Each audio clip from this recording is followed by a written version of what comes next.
It's no longer good enough to design vehicles with beautiful styling. Automakers must design vehicles that build trust with customers. On today's show, how do you design an autonomous vehicle people can trust? Find out why designers have to become stewards of morality. And now, here's your host, John McElroy.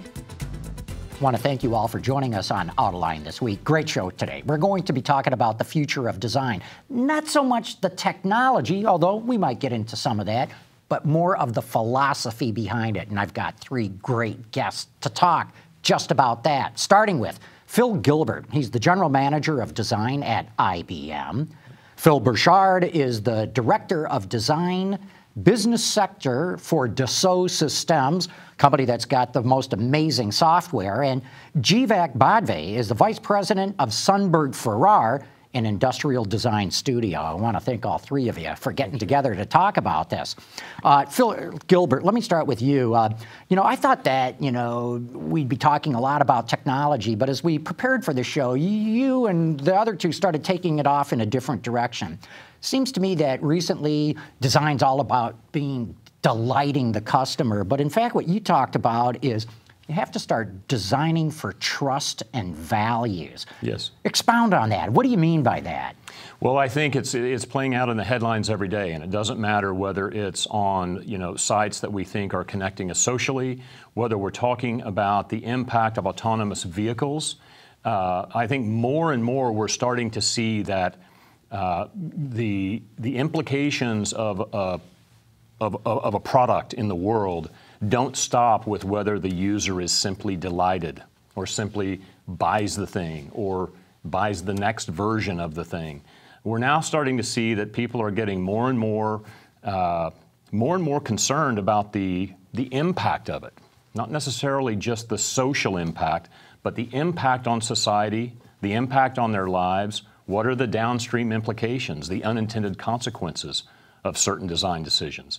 We're certainly starting to see our designers leading the charge here, and we're starting to see leading edge indicators that our clients are too.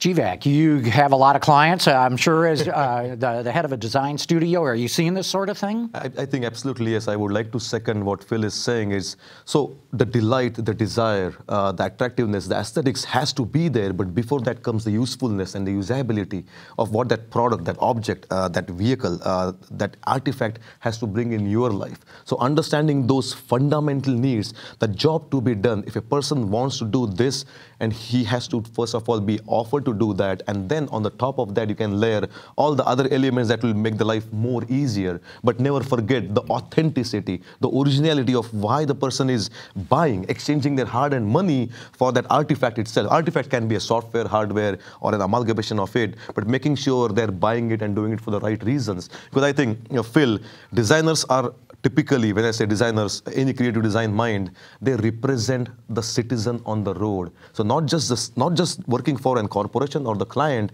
but what are the end needs of not just the citizen, but the ecology also. So very amazing. But as a designer, when you go to school, you talk about ecology, talk about pollution, talk about the other things, unintended consequences, as Phil said, making sure those are also dealt with. So I think we all are in the same boat. Yeah. Just to build on that, you used to take a lot of pride in the car you owned. It was a big part of your identity. Well, today you might take pride in the fact that you don't own a car. Just to second what you guys are saying. The fact that you can get an Uber or a Lyft or other rides, and you don't have to own a car. You don't own a car can be a source of pride too. And then, so you're not contributing to the traffic congestion or pollution or other things. So the kind of pride that someone takes in their lifestyle can extend to even not owning something, especially when there's other alternatives for getting from point A to point B, other than owning a car. So Phil Gilbert, and I'll ask you guys too, but you kick this off. How do you design something so that somebody looks at it and they trust it, they value it? How do you do that? That's a good question. I think we're just finding out. I think we're just starting to push on these levers of what does it mean to design for trusted relationships. One of the folks that I work with, one of our distinguished designers, has said we're moving from the era of designing for transactions to designing for relationships. And that's kind of a profound thought in my mind, because that notion of relationship is really, that is the element or the elemental kind of aspect of establishing trust. The reason I trust you is something in our relationship. And so we're pursuing it in a number of different areas. How do you design for trust? It may be that you make sure that there's much more transparency in the relationship. Now we're talking about maybe blockchain. How do you design for trust? You make sure that the experience is consistent across surfaces. I start to trust a company or a relationship more if they're consistent in multiple contexts. So now you might think, so you're talking about a digital screen on your mobile phone or in the car, and the product itself, and the dealer experience. If those are consistent, I have more trust. So we're starting to think about this very thing. How can you intentionally build trust, and how do you convey that to the person you're trying to work with? And you mentioned about the looks of the product, how to convey that. I think it literally goes back to 3.6 billion years of evolution. More than 80% of what we perceive in the world is through our eyes. If how things matter, and they tell you, the affordance of the object tells you about use me this way, or hold me this way, or this is a mug, this is a handle, hold the handle, or it goes to complex machinery too. How you design so it's not just beauty is a layer of it. I'm not denying that. It has to be beautiful. So anything we do in our studios, it always is beautiful, but we start solving the right problem beautifully. So it starts in a completely different area to make sure you're solving the architecture of the entire product or the object, and then making sure people are buying it for not just viability for the business, not just feasibility as an engineering product, but also for the desirability, like it's going to add some joy to my life. Apart from trust, why not to add a little bit peacefulness into our already harassed lives, I would say, going from one place to another. Well, we talk about the age of experience. We're in the age of experience. And a relationship, I think, is about an experience that you have. For sure. And if you have an experience with a product, that gives you pride, that you feel good about being inside of a car with a certain brand, or the fact that, like you said, you go to the dealership and it gets fixed, or maybe you never had to go to the dealership. Some people, if their car lasts 20 years, it's got 250,000 miles, there's great pride in that, and they've got a great relationship with that truck or that car. Somebody else wants a new car every 6 months or every 2 years, whatever, and they take great pride in that. And they'll go back to the same brand over and over again because they had a great experience when they owned the first one. So I think the relationships are built upon the excellence of the experience that the consumer, has with that product. The relationship happens normally. And sorry, go ahead. Oh, I was just going to say, where I think this all is headed is that our designers, like our engineers and architects, our designers are having to become systems thinkers. And it's no longer enough to simply think about a product in a given context. It has to be the product in all contexts, and kind of all contexts as it reflects on the product.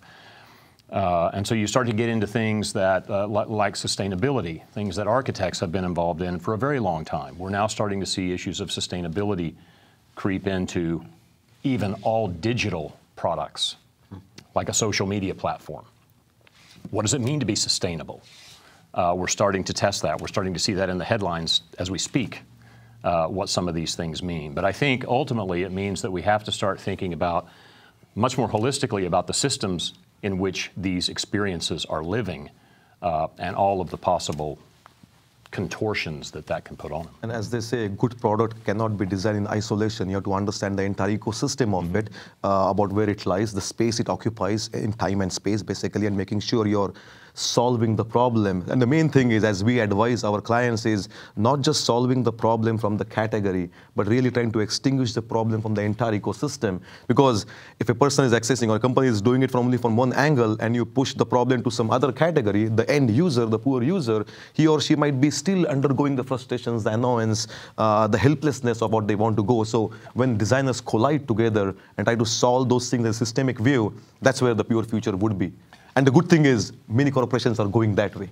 Again, you want to go out to dinner. So where should I go to dinner tonight? Well, I like sushi restaurants. So if you could get in your car and there's a system that says, hey, where's the best sushi restaurant that's close by? Let's say you're in another city in a rental car or whatever, and it would tell you where to go. I mean, we have these systems already, right? You can talk to your phone or your device at home, but your car could do the same, and I think they already do to some degree. This is this holistic system that the experience of being in your vehicle is part of it's an extension of your lifestyle. And it finds the place, and of course it can guide you how to get there, give you the directions, and bam, you're having dinner at a really cool sushi restaurant in Los Angeles you didn't even know existed 5 minutes before you got in your car. So this is fascinating. How cool is that? Because what you're talking about is not just designing cars, but everything that the car could do. And how do you're really talking about designing an entire ecosystem, right? Not just a product that can operate in different ecosystems. How do you make sure you're thinking through all the permutations and possibilities? It takes a lot of work. You know, first it of all, isn't easy, right? You know, what you're essentially saying is how do you become empathic with somebody's life and lifestyle? And it takes a combination of qualitative understanding, putting yourself quite literally in that person's shoes, going out and doing field observations, generative user research. And I think that as a society of companies and products and designers, we don't do enough of that. Just that generative user research. What is it in the real world that this person is doing? What are they feeling? What are they perceiving? What are they saying? And then following it up with, you know, ever more impactful surveys, if you will, of where they are in their journeys. Mm-hmm. There's a lot of systems that we can use to do that, like Net Promoter Score or other things. But that combination of generative observation, field research, qualitative understanding of different needs, and then quantifiable data coming back in. All these things are happening. And all from the user-centric perspective. So there are things that we can do, technology can do, and those are good to have as your bank, idea banks as such, but making sure going out there in the real fundamental market, understanding what are the real needs, the pain points of people, trying to understand through generative research, ethnography, or all the other techniques about what is the unarticulated needs, what are the latent kind of desires, what are the unspoken dreams of people. Because finally, if you try to analyze them and try to get a pattern, you cannot fulfill all the dreams of people. You have to understand what your company is strong at and what are your core competitiveness also to align that with the business. But understanding those elements and then trying to make sure what you are offering is still going to be, let's say, worth the value of exchange of transaction between them. Yeah. So once you go that in pure design research, which is different than market research, understand how people are going to use them, and more than that, how people are going to misuse them. The unintended consequences, you are going to solve something by offering something to them. It should just seamlessly fit in the ecosystem and not create any other ripples, any distortions. You have to make sure it reflects what the social impacts are, what the social norms are, societal response are, and then trying to do it in a good, robust way. And you know that design studios, you work for a design studio, they have staff, they have a large staff, and I think the collaboration of various members of your staff is part of how you do it. Yep. Because if you've got 10, 15, 20 people who all work together, they all have different ideas, and those ideas can all be respected, and I think you get some collective ideas about what kinds of things could work. I know all of the design organizations have a lot of people that have to collaborate together. And of course, some of them are multicultural too. We have design studios in America that are owned and run by Japanese or by Europeans of various kinds. So I think, and our systems can allow people to collaborate around the world now.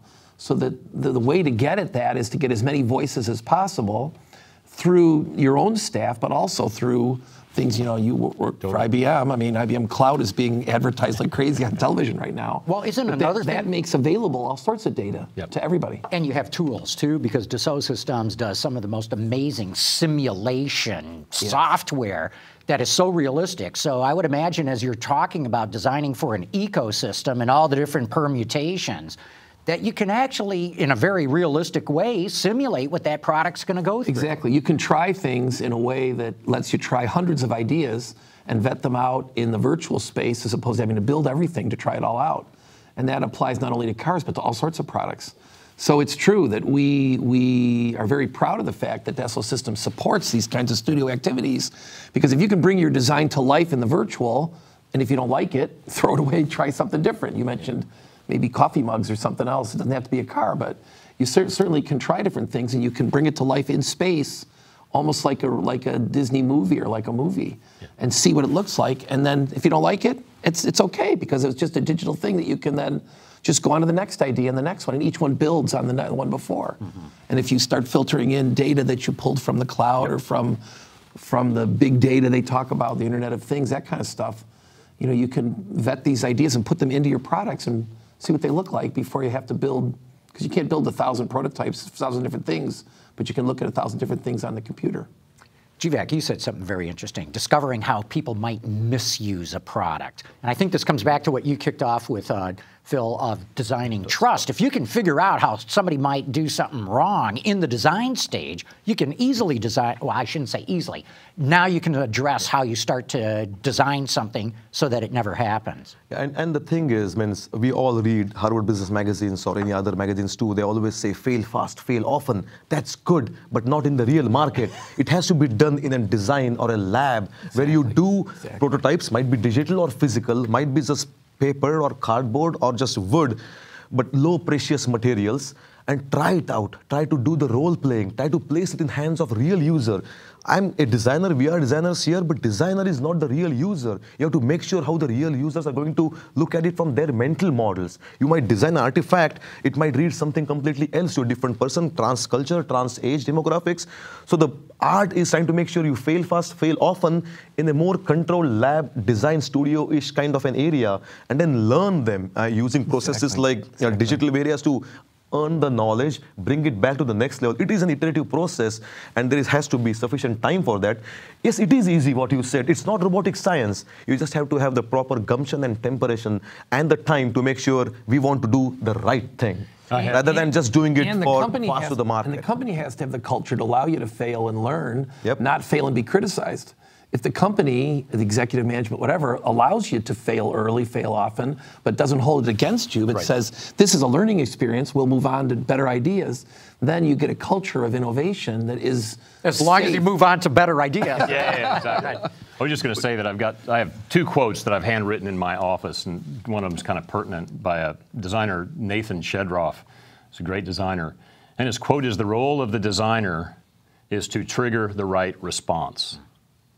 And it's just this amazing, it really touches on all of these points. It's, as a designer, you should understand the use of what you're designing so well that essentially without training, without teaching, but the right response happens by the end user. And I think it's a very elegant way to think about how we think about those unintended consequences, because you have to understand those if you're always triggering the right response. I love that, the right response kind of a thing, because finally, as designers anywhere in the world, any good design studio, one of the things that we also mention is stop doing for all things to all people. Start by doing something to someone. So that becomes right over there on the point about, okay, so when we say that doesn't mean only do one product. That means do a portfolio of products. But when you do this has to evoke the right response for that persona, for that demographics. Then you can design a different set of products for a different demographic, which can elicit a different response. But as long as it is intended, it is curated to have this response from over here,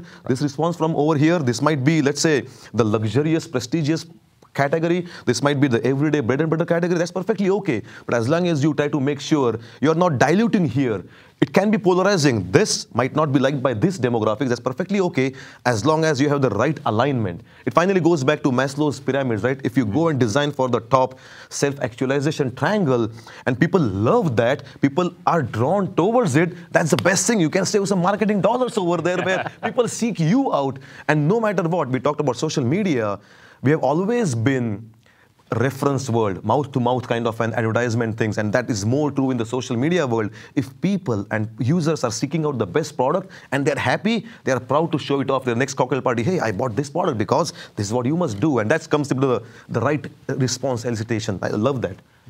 So the auto industry has a real opportunity here based on what you're all talking about right now. And that's the move into autonomous cars and mobility services. As you all know, the public's very leery about these cars. How can the industry start designing products so that people have trust in them and welcome this new world that's coming? I think we all know the answer is right in front of us. All the answers for the hardest problems in the world are right in front of us, literally. We have to let people experience that mode of autonomousity. So I'm here for the last 15 years in the US. I was born in India. So I was born in an area where typically it's common to have a driver-chauffeur-driven vehicle. So that if you take that perspective away, I was always in a vehicle where I was not driving. So door to door, point to point, you can make use of your time in your vehicle. You can read magazines, goof around, talk, gameplay. If people experience that, that's a great thing. But the greatest thing is, here also people have experienced that. We had amazing romantic time of the railways. What you want to do in a railway, eat a burrito, read a magazine, stand up, go to the bathroom, come back. That's exactly what people have experienced. Now, how to capture that into this new pod or this vehicle and let people have a small first puff of it. And when they understand that, and like it can liberate time and you can still do what you want to do and add more value, I think it's there. It needs to be properly channeled from that perspective. It's already happening, John. I mean, you already trust the backup camera that shows you how you back up so you don't hit somebody behind you, and you have warning lights maybe on your mirrors to tell you when someone's in the blind spot. You don't really question that, you don't trust those warning devices to tell you when there's danger. So I think little by little people will begin to trust more and more. If the car parallel parks itself, the first time it's maybe a little kind of creepy when the car parks itself, but after you've seen it do it and it's better than you could have done, you're like, hey, maybe this isn't so bad. I think little by little, people will accept, let's say, assisted driving, which then eventually becomes more and more assist. And I think we grow into it just the way we grow into anything in life. Mm-hmm. Yeah. I was just going to say, certainly, transparency is going to play a role in this. And I think that there's probably a coming dialogue that society will have around how transparent the private companies that are bringing these to market will have to be and how much the regulators will allow them to push forward. I've been involved with folks in the disabilities community, and one of the things that is a fear, which is interesting in that community, is that the state regulators will enforce too much of existing car technology on top of the autonomous vehicles. So, for example, we'll continue to enforce that there will have to be a steering wheel and pedals and it will able to be taken over. The reason that that's not necessarily a great thing long term is because autonomous vehicles give us an ability to completely reimagine the cabin space that can affect the lives of people with disabilities profoundly. In positive ways. And so we want to make sure that the experiments that are allowed to be run are really letting us test the boundaries of the possibilities of autonomous vehicles for all citizens. But that tension is there, and I think it's going to be very real, and I think ultimately it will be played out around this issue of trust and transparency. You know, elevators used to always have an operator. Right. At the beginning of elevators, there was an operator. Great example. And I think from the beginning, the elevator didn't need an operator. It never needed an operator. But people felt more comfortable in an elevator with an operator. But now you wouldn't even think of it. It's completely redundant. So I think, again, over time, we'll learn to trust as designers. Our community of designers designs better and better cars with their engineering colleagues and all that other thing. And that element that Phil said about Nathan's quote about the right kind of a response, it has always been proven out in the age of machines too. Let's say go back 50, 60 years. At that time, most of the childbirth is one of the most emotive thing you want in your life, and you're looking care for a baby. It was always done with a midwife way back in the house. Now, today, more than 99% of childbirths happen in a hospital or in a childbirthing center in the midst of machines. We love to trust them because they are doing the right thing for us in the back. At the end, people self-select, like, no, I cannot take risk with my firstborn or my secondborn somewhere back in a house. I want to go in the midst of machines because in matter of that final trusting, they are coming in and saving my wife and saving my kids. So that has completely evolved from believing in machines to where we have a trust factor with that. The same thing will happen with autonomous vehicles as they're evolving. People, when they taste it, they understand the value of it. They will say, okay, I think I can do something more with the time and the money I save. Mm-hmm. It's going to be saved. Mm-hmm. We're down to the very end. I'm not sure we're going to get it through it all, but Phil Gilbert, let me start with you. Are the design schools preparing a new generation for what we're talking about? I think that they're starting to grapple with this, and I think that they're coming at it from a couple of places. One of the things that Phil mentioned earlier that I really loved is this notion of team diversity and collaboration. This is certainly something that 5 years ago we felt like the schools were kind of behind the curve of really preparing their students. And I don't think this is necessarily just a design school thing. I think it's all professions. They weren't doing enough teaming across professions. And that multidisciplinary teaming, that more intentionally forming diverse teams and teams with all of these inputs that you talked about, that is foundational to all of this. The team has to reflect the market, is one of the things we've learned. If the team doesn't reflect the market, the probability of you hitting the market is much, much lower. So collaboration, and they've done a great job of bringing multidisciplinary collaboration into the schools, just even over the last 5 years.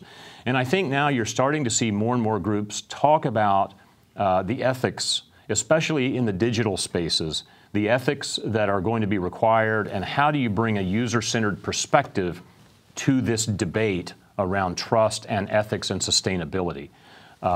And I think that they're starting to look at this. I think the generation of students is way ahead of the generation of professors today, which is a very hopeful sign on my part. Real good. Unfortunately, we're going to have to wrap it up. I love what you're saying, though. Boy, if you get the teams, now you can talk about this multidisciplinary kind of approach to design. But Phil Gilbert from IBM, Phil Burchard from Dassault Systems, Jeevak Badve from Sundberg-Ferar, thank you guys for a very interesting discussion. Thanks. It's a pleasure.